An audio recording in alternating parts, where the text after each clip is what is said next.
ഇപ്പോൾ Shri A K Saseendran വനം വകുപ്പ് മന്ത്രി നമ്മളോടൊപ്പം ടെലിഫോൺ ലൈൻ ചേരുകയാണ്. ശ്രീ എ കെ ശശീന്ദ്രൻ, ഗൗരവതരമായൊരു വിഷയത്തെ നമ്മൾ അഡ്രസ്സ് ചെയ്ത് സംസാരിച്ചുകൊണ്ടിരിക്കുകയാണ്. കഴിഞ്ഞ കുറേ നാളുകളായി നമ്മളിത് സംസാരിക്കുകയാണ്. ഇപ്പോൾ നേര്യമംഗലത്ത് ഇന്നലെ ദാരുണമായ സംഭവം ഉണ്ടാകുന്നു. പക്ഷേ ഏറ്റവും പ്രധാനപ്പെട്ട കാര്യം, അതിനിടയിൽ വലിയ തോതിൽ രാഷ്ട്രീയ മുതലെടുപ്പിന് പ്രതിപക്ഷം ശ്രമിക്കുന്നു എന്നതാണ്. ഇപ്പോൾ നേര്യമംഗലത്ത് കേൾക്കുന്ന വാർത്തകൾ, അതായത് ആ മരണപ്പെട്ട ഇന്ദ്രയുടെ വീട്ടുകാരടക്കം പ്രതിപക്ഷത്തിനും മാധ്യമങ്ങൾക്കുമെതിരെ രംഗത്ത് വരുന്നു. ഞങ്ങൾ ഉദ്ദേശിക്കാത്ത തലത്തിലേക്ക് നിങ്ങൾ ഈ സംഭവത്തെ കൊണ്ടുപോകുന്നു എന്ന് അവർ തന്നെ പറയുന്ന സാഹചര്യത്തിലേക്ക് കാര്യങ്ങൾ എത്തുന്നു എന്നാണ്. യഥാർത്ഥത്തിൽ ഇങ്ങനെയാണോ ചെയ്യേണ്ടത്? നമ്മൾ ഒറ്റക്കെട്ടായി നിന്ന് ഈ വിഷയത്തിൽ ഇടപെടുകയല്ലേ വേണ്ടത്? തീർച്ചയായും കൈരളി ജനങ്ങളെ അറിയിക്കുന്നത് പോലെ അതിദാരുണമായ സംഭവമാണ് ഇന്നലെ അവിടെ നേര്യമംഗലത്തുണ്ടായത്. ഒരു വയോധിക ക്രൂരമായി കൊല്ലപ്പെടുകയാണുണ്ടായത്. സ്വാഭാവികമായും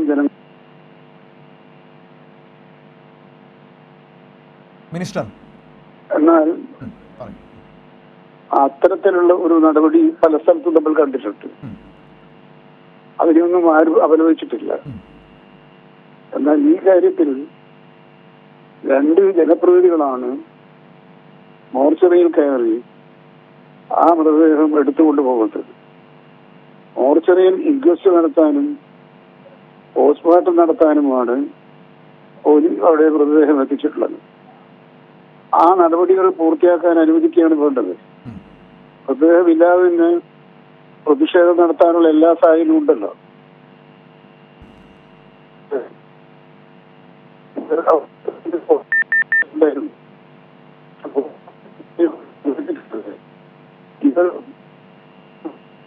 മിനിസ്റ്റർ പറയുന്നത് വ്യക്തമാകുന്നില്ല. എനിക്ക് തോന്നുന്നു റേഞ്ച് ഇല്ലാത്തതിന്റെ പ്രശ്നമാണെന്ന് തോന്നുന്നു. ഞാൻ പറയുന്നത് കേൾക്കുന്നുണ്ടോ മിനിസ്റ്റർക്ക്? കേൾക്കാൻ കഴിയുന്നില്ല. ഞാൻ അല്പസമയത്തിനകം തിരികെ വരാമെന്ന് പ്രതീക്ഷിക്കുന്നു.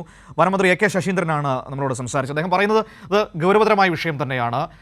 പക്ഷേ പ്രതിഷേധങ്ങളും സ്വാഭാവികമാണ്, അതിനെയൊന്നും നമ്മൾ അപലപിക്കാറില്ല. പക്ഷേ ഇവിടെ ഈ പ്രതിഷേധത്തിൻ്റെ മറവിൽ അതിനെ ഹൈജാക്ക് ചെയ്തുകൊണ്ട് കേവലം രാഷ്ട്രീയപരമായ ആവശ്യങ്ങളിലേക്ക് കോൺഗ്രസ് ഇതിനെ കൊണ്ടുപോകുന്നു എന്നതാണ് ഏറ്റവും പ്രധാനപ്പെട്ട പ്രശ്നമായി നമ്മുടെ മുൻപിലേക്ക് വരുന്നത്. ഇപ്പോൾ ജോസിൽ പറഞ്ഞതനുസരിച്ചാണെങ്കിൽ കോതമംഗലത്ത് നിന്ന് നമുക്ക് കിട്ടുന്ന ഗ്രൗണ്ട് റിപ്പോർട്ട് എന്ന് പറയുന്നത്, അവിടുത്തെ ജനങ്ങൾ, ഈ മരണപ്പെട്ട ഇന്ദ്രയുടെ കുടുംബം അടക്കം, സഹോദരൻ അടക്കം, അവിടെ മാധ്യമങ്ങൾക്കും പ്രതിപക്ഷത്തിനുമെതിരെ രംഗത്ത് വരുന്നു എന്നതാണ്. അവരുടെ ആവശ്യം, അവരെ സംബന്ധിച്ച് ഇത് ഏതെങ്കിലും രാഷ്ട്രീയപരമായ വിഷയമായി ഉപയോഗിക്കുക എന്നതല്ല, മറിച്ച് ഈ വിഷയത്തിനൊരു പരിഹാരം കാണണമെന്നതാണ്. ആ രീതിയിൽ പൊതുവായ സമരത്തിനാണ് അവർ ആലോചിച്ചത്. പക്ഷേ കോൺഗ്രസ് ആ പ്രശ്നത്തെ, ആ സമരത്തെ വേറൊരു തലത്തിലേക്ക് രാഷ്ട്രീയമായി ഹൈജാക്ക് ചെയ്യുകയും ഒരിക്കൽ കൂടി മിനിസ്റ്ററിലേക്ക് വരികയാണ്. മിനിസ്റ്റർ കേൾക്കാമോ? കേൾക്കാം. പറയൂ. അങ്ങ് പറഞ്ഞത് നേരത്തെ എനിക്ക് വ്യക്തമായില്ല, കാരണം റേഞ്ചിന്റെ പ്രശ്നമുണ്ടെന്ന് തോന്നുന്നു.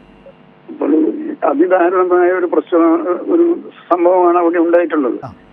അതിലെല്ലാവർക്കും ദുഃഖവും പ്രതിഷേധവും ഉണ്ടാവുക സ്വാഭാവികമാണ്.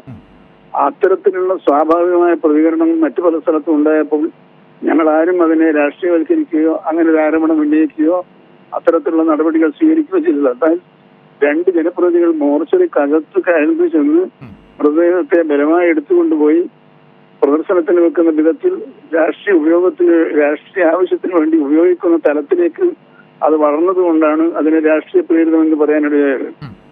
അത് ഞാൻ MLA-മാരുമായിട്ട് അപ്പോൾ തന്നെ ഫോണിൽ സംസാരിച്ചിരുന്നു.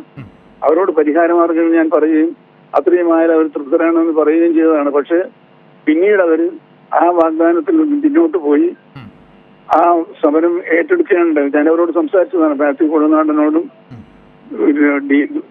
ോടും കോതമംഗലം MLA-യോടും രാജീവ് മിനിസ്റ്ററോടും റോഷി മിനിസ്റ്ററോടും സംസാരിച്ച് ആ വിഷയത്തിൽ ഇടപെടണമെന്നും ചെയ്യാവുന്ന എല്ലാ കാര്യങ്ങളും സർക്കാർ ചെയ്യുമെന്നും തുടർ നടപടികൾ സ്വീകരിക്കുന്നതിനെ കുറിച്ച് ആലോചിക്കാമെന്ന് ഞാൻ ഉറപ്പ് കൊടുത്തതാണ്. അതിൽ അവർ തൃപ്തരാണ് എന്നാണ് ഞാൻ കരുതിയിരുന്നത്. പക്ഷെ ഇതൊരു സുവർണാവസരമായി തെരഞ്ഞെടുപ്പെടുത്തതുകൊണ്ട് ഒരു സുവർണാവസരമായി ഉപയോഗിക്കാൻ അവർ ശ്രമിച്ചിട്ടില്ലേ എന്ന് സമൂഹം ആലോചിക്കണം. അതിനർത്ഥം ഇതിനെ ചെറുതായി കാണുന്നു എന്നല്ല, ഗൗരവത്തിൽ തന്നെയാണ് കാണുന്നത്. ന്യായമായ പരിഹാരം ഉണ്ടാക്കാനുള്ള എല്ലാ ശ്രമങ്ങളും സർക്കാരിന്റെ ഭാഗത്ത് ഉണ്ടാകും. മേഖലയിലുള്ള പ്രശ്നങ്ങൾ പരിഹരിക്കുന്നതിനുള്ള തീവ്രമായ ശ്രമത്തിൽ ഗവൺമെന്റ് ആത്മാർത്ഥമായി ഇടപെടുക തന്നെ ചെയ്യും. തീർച്ചയായും മിനിസ്റ്റർ, അത് അങ്ങനെ തന്നെ ചെയ്യണം. അത് ആവശ്യവുമാണ്. പക്ഷേ ഒരു പ്രധാനപ്പെട്ട വിഷയം, ഇപ്പോൾ നമ്മളെപ്പോഴും പറയാറുള്ളതാണ്, ഈ വനവുമായി ബന്ധപ്പെട്ട നിയമങ്ങൾ, വന്യജീവി സംരക്ഷണവുമായി ബന്ധപ്പെട്ട കാര്യങ്ങളൊക്കെ കൂടുതലും കേന്ദ്രത്തിന് അധികാരം നൽകുന്ന നിയമമാണ് നമ്മുടെ രാജ്യത്തുള്ളത്. 1972 ആ നിയമം ഭേദഗതി ചെയ്യണമെന്ന് രാജ്യത്തിൻ്റെ വിവിധ കോണുകളിൽ നിന്ന് വലിയ തോതിൽ ആവശ്യമുയരുന്ന സാഹചര്യമുണ്ട്. അങ്ങനെ ഒരു പശ്ചാത്തലത്തിൽ ഇപ്പോൾ ഈ സമരമിരിക്കുന്ന കോൺഗ്രസ് നേതൃത്വം അതിനുവേണ്ടി എന്തു ചെയ്തു ഇക്കാലം അത്രയും എന്നതും വളരെ പ്രധാനപ്പെട്ട വിഷയമല്ലേ? ഇപ്പോൾ കുറച്ച് ദിവസങ്ങൾക്ക് മുൻപ് കേന്ദ്ര വനം മന്ത്രി വയനാട്ടിൽ വന്നുപോയി. അദ്ദേഹം പറഞ്ഞത് ആ നിയമത്തിൽ മാറ്റം വരുത്താൻ ഉദ്ദേശിക്കുന്നില്ല എന്നാണ്. അതിനെതിരെ ഒരു വാക്ക് പോലും ഈ കോൺഗ്രസ് നേതൃത്വം സംസാരിച്ച് നമ്മൾ ആരും കേട്ടിട്ടില്ല. രാഹുൽ ഗാന്ധിയാണല്ലോ വയനാട്ടിലെ എം പി, അദ്ദേഹം പറഞ്ഞിട്ടില്ല.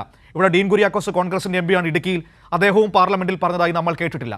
അപ്പോൾ എന്തുകൊണ്ട് യഥാർത്ഥത്തിൽ ഈ പ്രശ്നം അഡ്രസ്സ് ചെയ്യേണ്ട കേന്ദ്ര സർക്കാരിന് മുന്നിൽ അവർ ഇടപെടുന്നില്ല എന്നൊരു കാര്യം കൂടി ഇല്ലേ? വസ്തുതകൾ പൂർണ്ണമായും മറച്ചു വെച്ചുകൊണ്ട് സംസ്ഥാന ഗവൺമെന്റിനെ പ്രതിക്കൂട്ടിൽ കയറ്റുക എന്ന ലക്ഷ്യത്തോടു കൂടിയാണ് ഇക്കഴിഞ്ഞ ദിവസങ്ങളിലെല്ലാം കേരളത്തിലെ പ്രതിപക്ഷം പ്രവർത്തിച്ചിരുന്നത്. കാരണം അവർക്കെല്ലാം അറിയാം കേന്ദ്ര നിയമമാണെന്ന് അറിയാത്തവരെല്ലാം MLA മാർ. ആ കേന്ദ്രത്തിൽ അതിന്റെ 72 പാസാക്കിയ നിയമത്തിലെ 11ാമത്തെ വകുപ്പിൽ ചീഫ് വൈൽഡ് വാർഡന് അധികാരം നൽകുന്ന ഒരു ഭാഗമുണ്ട്.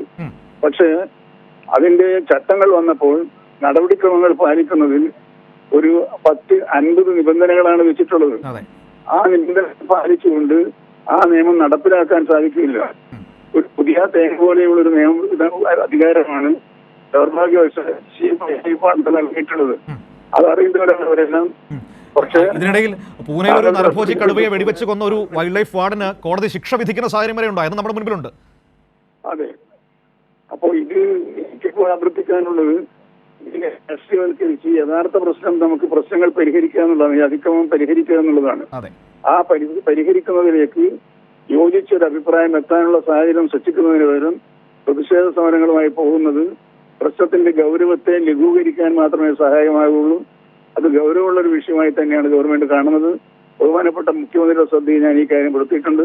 അദ്ദേഹം ആവശ്യമായ എല്ലാ നടപടികളും സ്വീകരിക്കാനുള്ള നിർദ്ദേശം നൽകിയിട്ടുണ്ട്. വളരെയധികം നന്ദി മിനിസ്റ്റർ. ഈ അവസരത്തിൽ പ്രതികരിച്ചതിന് വനം മന്ത്രി AK ശശീന്ദ്രനാണ് പ്രതികരിച്ചത്. അദ്ദേഹം ഈ വിഷയത്തിന്റെ ഗൗരവം ഉൾക്കൊണ്ടുകൊണ്ട് തന്നെയാണ് സർക്കാർ ഇടപെടുന്നതെന്ന് തന്നെ പറഞ്ഞു വെക്കുന്നു.